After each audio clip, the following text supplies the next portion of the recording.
2026 সালের স্বাস্থ্য শারীরশিক্ষা বিষয়ের আগামী থার্ড সেমিস্টারের কিছু প্রশ্নপত্র নিয়ে আলোচনা করছি। এখানে match the left column with the right column, মানে বাম স্তম্ভের সঙ্গে ডান স্তম্ভকে মেলাতে হবে। যেমন ধরো একটা কোশ্চেন যদি আমরা আলোচনা করি, এখানে বাম স্তম্ভে দেওয়া আছে ফার্স্ট হচ্ছে ধমনী, সেকেন্ড হচ্ছে শিরা, থার্ড হচ্ছে রক্তজালিকা, ফোর্থ হচ্ছে রক্ত সংবহনতন্ত্র। এবার ডান দিকের স্তম্ভগুলোতে যে উত্তরগুলো আছে, অক্সিজেন ও পুষ্টি সরবরাহ ও বর্জ্য পদার্থ নির্গমন। আয়ের অপশান আছে অক্সিজেনবিহীন রক্ত বহন করে, এবং নেক্সট অপশান আছে অক্সিজেনযুক্ত রক্ত বহন করে, এবং নেক্সট অপশান অক্সিজেন, CO2 ও অন্যান্য পদার্থের আদান প্রদান। এবার ধমনীর সঙ্গে কোনটা মিলবে? ধমনীর কাজ হলো অক্সিজেনযুক্ত রক্ত বহন করা। এবং 2 নম্বর হচ্ছে শিরা। শিরা কিন্তু অক্সিজেনবিহীন রক্ত বহন করে। এবং থার্ড আছে রক্তজালিকা। রক্তজালিকার কাজ হচ্ছে অক্সিজেন, CO2 এবং অন্যান্য পদার্থের আদান প্রদান করে। এবং ফোর্থ অপশান রক্ত সংবহনতন্ত্র। রক্ত সংবহনতন্ত্রের কাজই হলো অক্সিজেন এবং পুষ্টি সরবরাহ ও অন্যান্য বর্জ্য পদার্থের নির্গমনে রক্ত সংবহনতন্ত্র কাজ করে।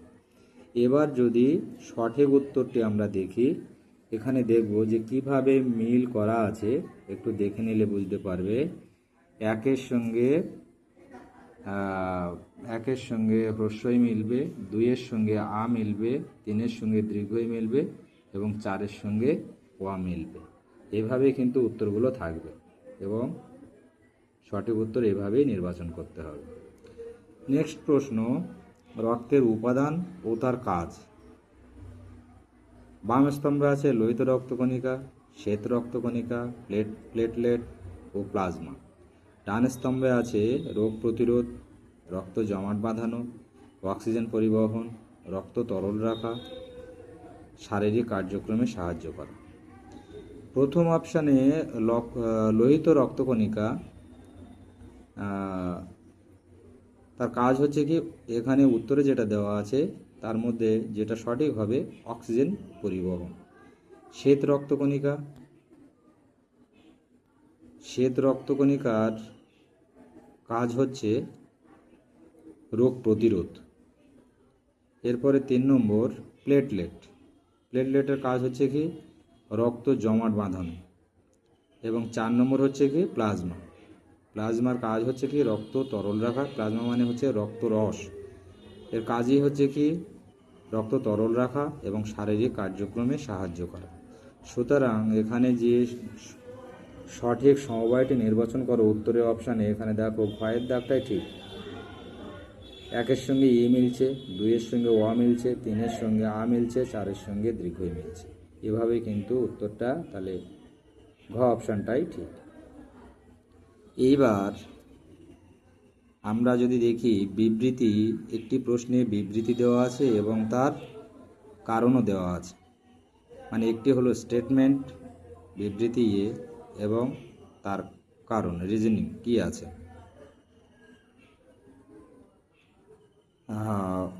বিবৃতি ব্যায়ামের ফলে শরীরের অক্সিজেনের চাহিদা বাড়ে, অবশ্যই এটা ঠিক।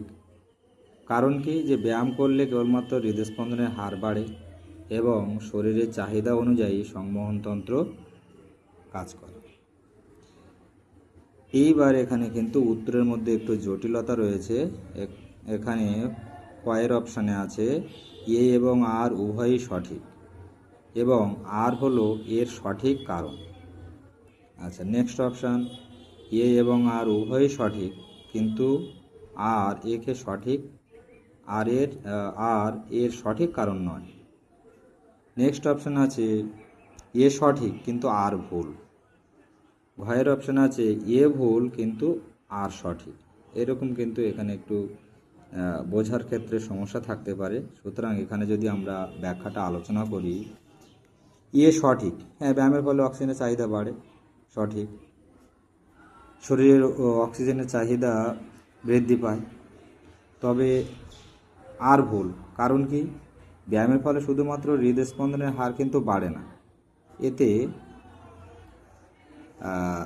রক্তের প্রবাহের গতিও বেড়ে যায় এবং শারীরিক চাপের ফলে অতিরিক্ত পুষ্টি এবং অক্সিজেন চাহিদা পূরণ হয়, যা শুধুমাত্র হৃদস্পন্দনের হার বাড়ানোর মাধ্যমে পূর্ণ হয় না।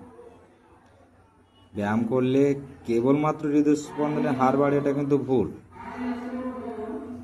ব্যায়াম করলে হৃদস্পন্দনের হার বাড়ে, অবশ্যই বাড়ে, কিন্তু এখানে বলা হচ্ছে যে ব্যায়াম করলে কেবলমাত্র হৃদস্পন্দনের হার বাড়ে, শরীর চাহিদা অনুযায়ী সংবহনতন্ত্র কাজ করে। তাহলে ব্যায়ামের ফলে তো শরীরে অক্সিজেনের চাহিদা বাড়ে, হৃদস্পন্দন বাড়ে, স্ট্রোক ভলিউম বাড়ে, ইত্যাদি নানান পরিবর্তন হয়। সুতরাং এখানে গয়ের অপশনটাই সঠিক, সঠিক কিন্তু আর ভুল, এটাই হচ্ছে সঠিক